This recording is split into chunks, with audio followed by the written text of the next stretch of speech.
like a child. Yeah, I feel just like a child.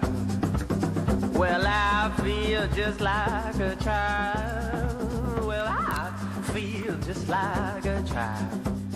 Bonjour Olivia. Bonjour Damien. Les vacances commencent aujourd'hui, vous avez des enfants à la maison qui n'aiment pas lire. On a une solution avec Olivia, peut-être en leur proposant un livre qui mêle les filles et le foot.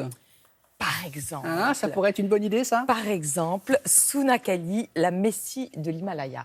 Oui, parce qu'un enfant qui n'aime pas lire, il faut lui donner un sujet qui l'intéresse. Accrocheur. Voilà, ouais. De quoi parle-t-on en ce moment ? Des filles et du foot. Et là, c'est une histoire vraie absolument géniale. C'est un livre publié aux éditions des Cépages. Sunakali, c'est une petite fille qui habite au Népal, une petite paysanne. Donc son quotidien consiste le matin à faire les corvées de la famille, le ménage, La cueillette peut-être, je ne sais pas, ou le jardinage, non ? Non, c'est surtout s'occuper de la maison. D'accord. Et après, elle va, avec ses amis, garder les chèvres. Ah. C'est ça, son activité. Elle a été à l'école quand elle était toute petite, mais l'école ne dure pas très longtemps pour ses enfants. Elle habite dans un village, donc elle part avec ses copines. Elles vont garder les chèvres dans la montagne. Et qu'est-ce qu'elles font ? Du panier qui les accompagne, elles sortent un ballon qu'elles ont caché. Et ces petites filles, elles adorent jouer au ballon. Très bien.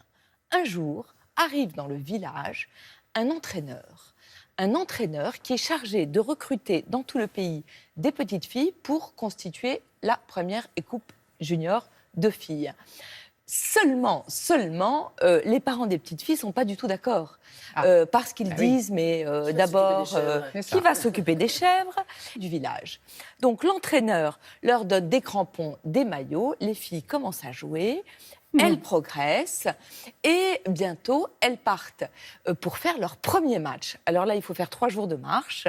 Ah oui. Elles Ça se mérite, arrivent dans une bourgade, il n'y a même pas de terrain. Wow. Donc les hommes aplanissent un terrain, les femmes enlèvent les cailloux et voilà que Sunakali et ses amis jouent leur premier match. Évidemment, elles perdent 2-0. Qu'à cela ne tienne, elles continuent. Le match suivant, elles gagnent 3-0. Elle continue. Sunakali, elle finit par être repérée et partir à Katmandou. Et aujourd'hui, elle fait partie de l'équipe nationale junior féminine du Népal. Et en plus, elle va à l'école à Katmandou, ce qu'elle ne faisait pas. Alors, c'est ce qui dans l'histoire ou c'est la réalité ? Non, c'est l'histoire. C'est l'histoire, et hein. c'est la réalité. Ah aussi, voilà. C'est une histoire vraie. Ah, génial. C'est ça qui est magnifique. D'accord. Parfait. C'est une histoire vraie qui a d'ailleurs donné lieu déjà à un documentaire. J'aime beaucoup les très images. beau, hein. Ouais, les c'est images, super beau, elles sont énergiques, optimistes. Ouais, c'est très Elles coloré. sont très réussies. L'auteur s'appelle Nicolas Wilde, si mon souvenir est bon. Il a déjà écrit plusieurs BD formidables qui se passaient à Kaboul, qui se passaient en Iran. Et quant à l'auteur, elle a rencontré Sunakali au Népal. Et je trouve vraiment que c'est une histoire merveilleuse parce que c'est une histoire qui met en avant ce que le foot a de meilleur. Ouais. Cela peut être un facteur d'émancipation pour les filles, y compris dans des pays où le patriarcat pèse encore très lourd. Vive le foot et vive les filles qui jouent au foot. Et alors, autre auteur préféré des enfants qui n'aiment pas lire, c'est qui, Olivia ? David Walliams. Alors, vous allez bien retenir ce nom, David Walliams, parce que la question qui m'est le plus posée dans les dîners, dans la vie, c'est qu'est-ce que je fais avec un enfant qui n'aime pas lire ? Eh bien, vous allez leur donner David Walliams. C'est chez Albin Michel Jeunesse dans la collection Witty. C'est un Anglais.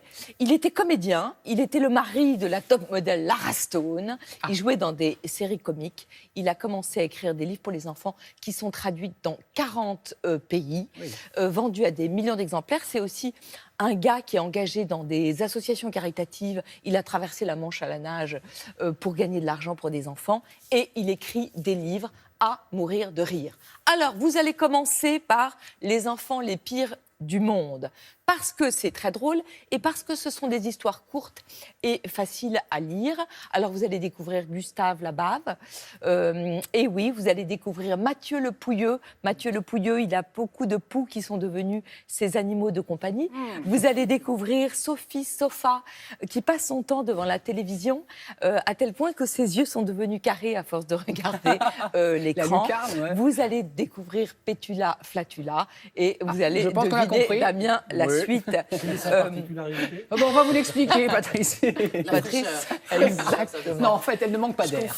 Voilà. c'est très magique, très ça. drôle. C'est magique C'est pour les enfants, magique. ça. C'est vrai C'est-à-dire qu'un enfant qui ne lit pas, ça le débloque. Alors vous avez les 2 tomes et après vous avez des histoires plus longues qui sont vraiment géniales. Tati pourri, diabolique dentiste, mamie gangster, monsieur qui pue, witty jeunesse. En plus, les illustrations sont de Tony Ross, illustrateur anglais absolument génial. Vraiment, vous pouvez m'écrire après. David Walliams a débloqué en France des milliers de petits lecteurs. Vous êtes d'accord? Oui, je suis Je super pense que d'accord. les parents devant la télé, par anticipation, vous remercient, Olivia, parce qu'ils vont lire cet été, du coup. C'est bien, il faut lire. Il Voilà, faut donner-vous la lecture. et voilà, et impossible de faire une rubrique sur les enfants qui veulent lire sans parler évidemment de Roald Dahl, parce que Mathilda, vous avez lu ça quand vous étiez Oui, petit, Mathilda. il y a un Mathilda petit bout de temps, fête hein. ses 30 ans. Ouais, c'est ça. Je vous reparlerai de l'anniversaire de Roald Dahl, qui est le plus grand auteur britannique. D'ailleurs, David Walliams, on dit que c'est le nouveau Roald Dahl. Ouais, c'est ça.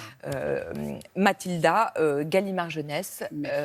Si, On me dit au Olivia, revoir, oui, ok, bah ok, oui, ok, je bah m'en oui, vais, je m'en merci, vais. va regarder. Mais je ne pouvais pas Comme dire, sur votre Mathilda. t-shirt, merci.